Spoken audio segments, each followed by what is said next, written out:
अब अगर आपको याद होगा हमने एपिसोड 8 पे रैंक पुश करके मास्टर 90 स्टार को 107 पे कन्वर्ट कर लिए थे एंड एंड पे मैंने आपको ये बोला था कि अगर कुछ पर्टिकुलर लाइक गेम कंप्लीट हो जाते हैं देन मैं फिर सीधा ग्रैंड मास्टर का वीडियो लाऊंगा। अब उस वीडियो पे लाइक गेम तो कंप्लीट नहीं हुआ, लेकिन मुझे ये नहीं पता था कि एपिसोड 8 के बाद दिमित्री और सोनिया मेरा दिमाग खराब करने वाले। अब आपको ऐसा लग रहा होगा कि सोनिया और दिमित्री को मारना तो काफी इजी है, अगर एनिमी सोनिया बन रहा है तो आप कंटिन्यूसली फायर करते रहो, एनिमी ऐसे ही मर जाएगा। लेकिन नहीं, अगर आपके सामने अच्छी टीम आ जाए तो वो सोनिया का कुछ ऐसे यूज करते हैं। अब जैसे कि ये था गेम का फर्स्ट राउंड, फर्स्ट राउंड पे ऑब्वियसली पिस्तौल फाइट होता है, तो मैंने G18 परचेस करके सीधा एनिमी के मुंह पे कूद गया।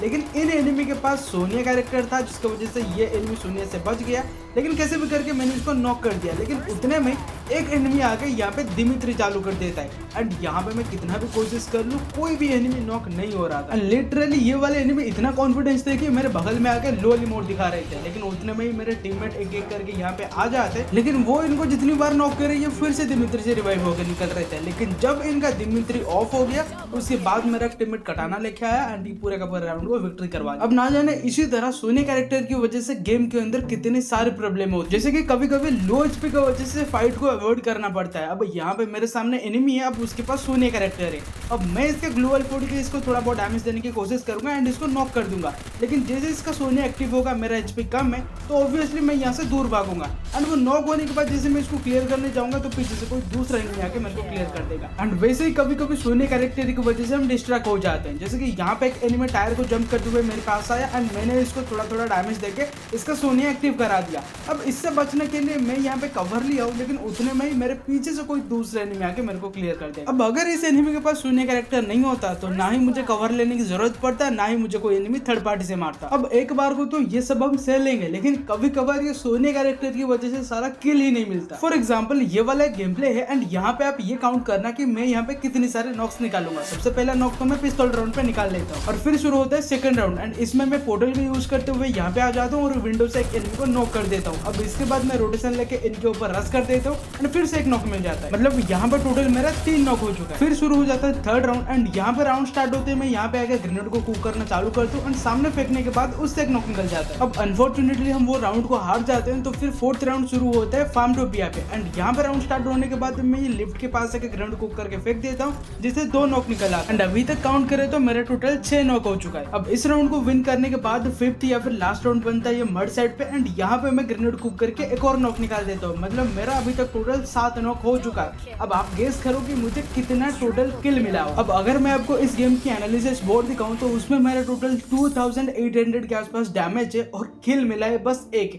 मतलब मैं जितनी बार एनिमी को नॉक कर रहा हूँ सारे के सारे दिमित्री या फिर सोनिया से बच रहे थे और मेरे टीममेट सारे के सारे किल ढाप लिए। अब खैर इसको भी हम कैसे भी करके झेल लेंगे, लेकिन अगर सोनिया की वजह से गेम हार जाए तब तो भाई नेक्स्ट लेवल की गुस्सा। जैसे कि अब ये वाला गेम को ही देख लो, यहाँ पे राउंड स्टार्ट होने के बाद मैं एनिमी के ऊपर रश कर ही रहा था कि मेरा टीममेट नॉक हो जाता है। अब उस साइड पे जा ही रहा था कि पीछे से एक और एनिमी आ जाता है, लेकिन कैसे भी करके मैंने इसको हेडशॉट से नॉक कर लिया। अब इसको फटाफट फिनिश करने के बाद जैसे मैं नीचे की साइड पे देखा तो मेरे सारे के सारे टीममेट नीचे फाइट कर रहे थे और सारे के सारे एनिमी उसी साइड पे ही थे। अब जैसे मैंने देखा कि 2v2 का सिचुएशन है, मैंने सोचा कि सबसे पहले हील कर लेते हैं, लेकिन उतने में मुझे नीचे की साइड पे एक एनिमी मिल जाता है। अब इसको मैंने थोड़ा बहुत डैमेज दिया और थोड़े टाइम के बाद ये ऑटोमेटिक नॉक हो गया, लेकिन इसके बाद सिचुएशन हो जाता है 3v1, मतलब लास्ट का बस एक एनिमी बचा हुआ था। अब उस एनिमी को मैंने स्पॉट कर लिया था, लेकिन मैंने दोनों के दोनों टीममेट स्पॉट नहीं करे थे, जिसकी वजह से हुआ ये है कि वो एनिमी मेरे दोनों के दोनों टीममेट को नॉक कर देता है। अब फिर भी दोनों के दोनों टीममेट नॉक होने के बाद मुझे उतना ज्यादा टेंशन नहीं हो रहा था, क्योंकि मुझे कॉन्फिडेंस था कि मैं इस एनिमी को नॉक कर लूंगा, लेकिन उतने में वो भाई मेरे को काफी ज्यादा डैमेज दे देता है। लेकिन फिर भी मैंने कैसे भी करके थोड़ा सा रिस्क लेकर उस पर रश करके उसको नॉक करा, लेकिन एंड में इसका सोनिया एक्टिव हो गया।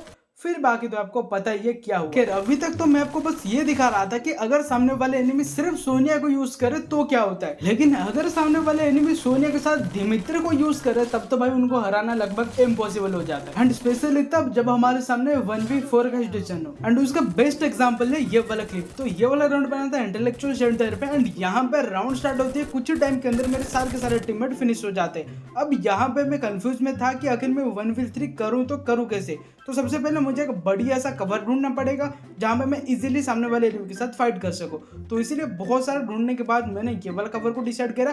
फिर इसके बाद मुझे सामने सारे के सारे एनिमी मिल गए। अब उतने में ही एक एनिमी कंटेनर के पास आ गया, तो मैंने परफेक्ट टाइम देके उसके ऊपर फायर करा, लेकिन उसका सोनिया एक्टिव हुआ एंड यही एनिमी साइड में जाके दिमित्री चालू कर दिया। अब जिसे हुआ ये कि उसके बगल में उसका एक टीममेट था, मैंने उसको नॉक करा। फिर थोड़ा सा घूम के ये वाला एनिमी को नॉक करने के बाद जो दोनों एनिमी को मैंने ऊपर नॉक किया था वो दोनों के दोनों दिमित्री से रिवाइव हो गए थे। अब इसके बाद मेरे पास कोई ऑप्शन ही नहीं था कि मैं करूं क्या। तो फिर मैंने देखा कि जोन थोड़ा बहुत इस साइड पे है, तो मैंने फटाफट यहाँ पे कवर ले लिया और फिर मैंने अपना हील व्हील को कंप्लीट करके यहाँ से जोन जब पीछे मूव होने लगा यहाँ से मैं पीछे चला गया, क्योंकि मुझे पता था कि कोई ना कोई या तो मेरे सामने जंप करेगा या तो मेरे पीछे जंप करेगा। तो इसीलिए मैं आगे और पीछे दोनों साइड पे नजर रखा हुआ था। लेकिन जैसे मैं थोड़ा सा ऊपर चेक करा तो यहाँ पे मुझे एक एनिमी मिल गया। अब इसको नॉक करने के बाद जो एनिमी को मैंने पहले नॉक किया था वो मुझे फिनिश कर देता है। मतलब अगर इनके पास सोनिया और दिमित्री नहीं होता तो ये राउंड आराम से विक्ट्री हो जाता। अब सोनिया कैरेक्टर इतना कुछ तो कर सकता है, लेकिन कभी कभार हमारा किस्मत अच्छा होता है, जब सोनिया एक्टिव होता है तो गलती से हमारा एक दो हेड लग जाता है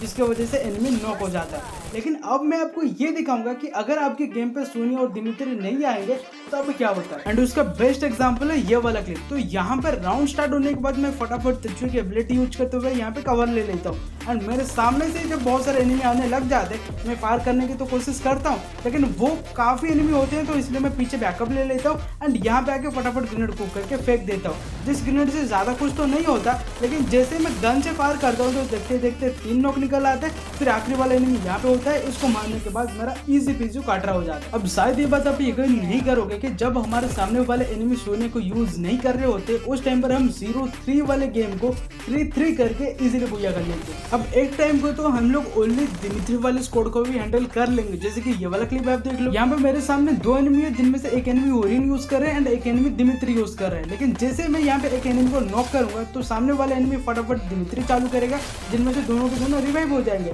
लेकिन मैंने फिर भी इन दोनों को इजीली हैंडल कर लिया। लेकिन अगर अभी इन लोगों के पास सोनिया कैरेक्टर होता तो शायद ये गेम को मैं हैंडल कर पाता। लेकिन मजाक से हटके यार, अभी के टाइम पे सोनिया और दिमित्री कैरेक्टर काफी ज्यादा डिसएडवांटेज क्रिएट कर रहे। दिमित्री का तो एक टाइम में समझ में आता है, लेकिन सोनिया कैरेक्टर पूरे का पूरा डिसएडवांटेज क्रिएट करता है रश के टाइम पे। अब जैसे कि मैंने आपको सबसे पहले क्लिप दिखाया था कि एक एनिमी के साथ फाइट करने के टाइम पर उसका सोनिया एक्टिव हो जाता है एंड मेरा बहुत कम एचपी हो जाता है। अब उस टाइम पे मैं उस एनिमी के साथ थोड़ी फाइट करूंगा, क्योंकि टेक्निकली उस एनिमी के पास तो 150 एचपी हो गया, और अगर मैं अपनी 30 एचपी को लेकर उस 150 एचपी के साथ फाइट करूंगा तो ऑब्वियसली वो मेरे को 3 सेकंड क्या 1 सेकंड में फिनिश कर देगा। सो इसीलिए अगर कोई गरीना का एम्प्लॉय ये वीडियो देख रहा है या फिर कोई उन तक ये बात को पहुंचा सकता है, तो मेरा बस एक ही रिक्वेस्ट है कि प्लीज सोनिया का जो 150 सेल्ड पॉइंट है उसको कम करके 50 किया जाए, या फिर आप ऐसा कर लो कि अगर सामने वाले एनिमी का सोनिया कैरेक्टर एक्टिव हो रहा है तो उसको उतना ही सेल्ड पॉइंट मिले जितना हमारे पास एचपी है, वरना इसकी वजह से पता नहीं आने वाले टाइम पे और कितना गेम हारना पड़ेगा। फिर कुछ इस तरीके से सोनिया और दिमित्री को झेलने के बाद हमने टोटल 20 से लेके 25 तारीख तक गेम प्ले करके 107 स्टार को 132 स्टार पे कन्वर्ट कर ली। बाकी इसके बाद मैं कोशिश करूंगा कि नेक्स्ट एपिसोड पे सीधा ग्रैंड मास्टर करके आओ। बाकी आप चाहो तो लेफ्ट वाली प्लेलिस्ट पे क्लिक करके GRP सीरीज को एपिसोड 1 से चेकआउट कर सकते हो, या फिर अगर आप 2-3 दिन के बाद ये वीडियो देख रहे हो देन फटाफट राइट वाली वीडियो पे क्लिक कर लो, क्या पता तब तक एपिसोड 10 आ भी गया होगा।